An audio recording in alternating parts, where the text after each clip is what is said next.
No, I must say that I've never had such a surprise in my life.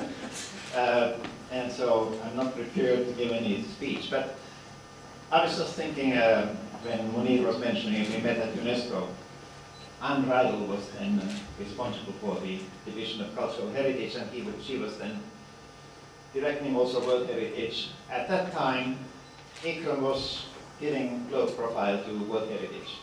And so we had usually somebody from Paris who attended the committee meeting. I was anyway involved from, I think, something like 1981. So I'm not one of the youngest who have been involved. And I remember then that as I was not able to come every time, I had some other commitments to the bureau and the committee and so on, then Anne Rydell said that now you must start coming here regularly, because there's no way that ICCROM can create continuity if there's always a different person. And then from that on, I've been practically until 1997. I must say that ICCROM has made me, because I was an architect. I used to be an architect, a fu architetto, I would say. Once in Finland, when I was a planner and so on, I never thought about international career. But then ICOMOS wrote a letter inviting Finland to send somebody to ICCROM. And then my professor at the university with whom I had done my thesis telephoned to me and said, what about going to Rome? And I said, I don't know, think about it. But then I decided to come, and I wrote a letter to Italo Carlo Angle, who was then the Secretary General, and he answered to me and said, "Dear Miss Jokilehto, we are very pleased to have you here anytime." It's because they thought you were a woman, not a man. Because my name Jukka ends with an A. Anyway, so I did come, and in fact, I had a very good relationship with Paul Filippo, who was then elected actually director of ICCROM.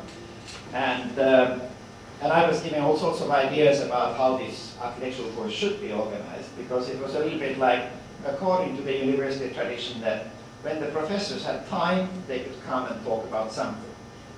And so I said, why don't we organize it and have a sort of coherent structure? And said, well, can you do it, please? And then I came in. And it was not very easy, because we moved in 1972, we moved into this building. And the building had been empty for some years. And there was absolutely nothing. Heating was not working. Electricity, there was no lamps, there was nothing. And I remember when I came up in the 4th floor, I had to go to the Standa and buy some lamps, first of all. Then I went to some shop, and I bought some wooden tables just to get something where you can draw. And then ICCROM decided to get some chairs. And then we had there was a projector, and it was one of these hand projectors that you had to put the slide in and then push it this way and then put another slide in and push it that way. There was no charger. It was simply one slide at a time. And of course, I was the only person, so I had to serve the professor and I had to serve the slides, and I had to also serve the students. And that year, interesting enough, when I was in the course, we had 35 students more or less permanently. But when I came as an assistant, there were 89 students. And so I was sort of like full immersion, because then I had to work something like 24 hours per day, including the weekends. And it sort of really carried me away somehow. But it was a very interesting experience, so I went through it. And then when I now come to ICCROM and I look at the situation with the facilities, having Enrico and Pietro and all the administration and everybody, it is completely different picture. You have even my room on the 4th floor, which is in the corner. That used to be the sort of like the Nordic room because it was always cold. It was the last room, and the heating did not arrive quite to that room.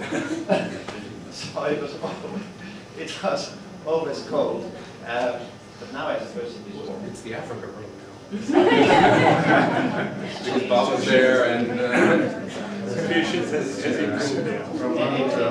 I think that I'm very happy that we met when we met in UNESCO, but I think just interesting, we were given the ICCROM award together. Exactly, the same year. We were in the same year, and we are still together. Exactly. Anyway, I'm very impressed about this volume, and I have been just looking through it, and I see that there are plenty of friends in this book, as well as there are in this room. I'm sometimes speaking with Ozzy about, she said, oh, we have no friends because we're always alone. Don't worry, we have plenty of friends, and I think this is really a demonstration that we do have. And I'm very impressed about this product. I'm very proud of having been offered this issue. I never had thought about it. So it was a surprise, and I'm very grateful. Thank you very much. Nicholas, and to Joe, and to Munir, and to Monica, and to everybody else. And to Ozzy.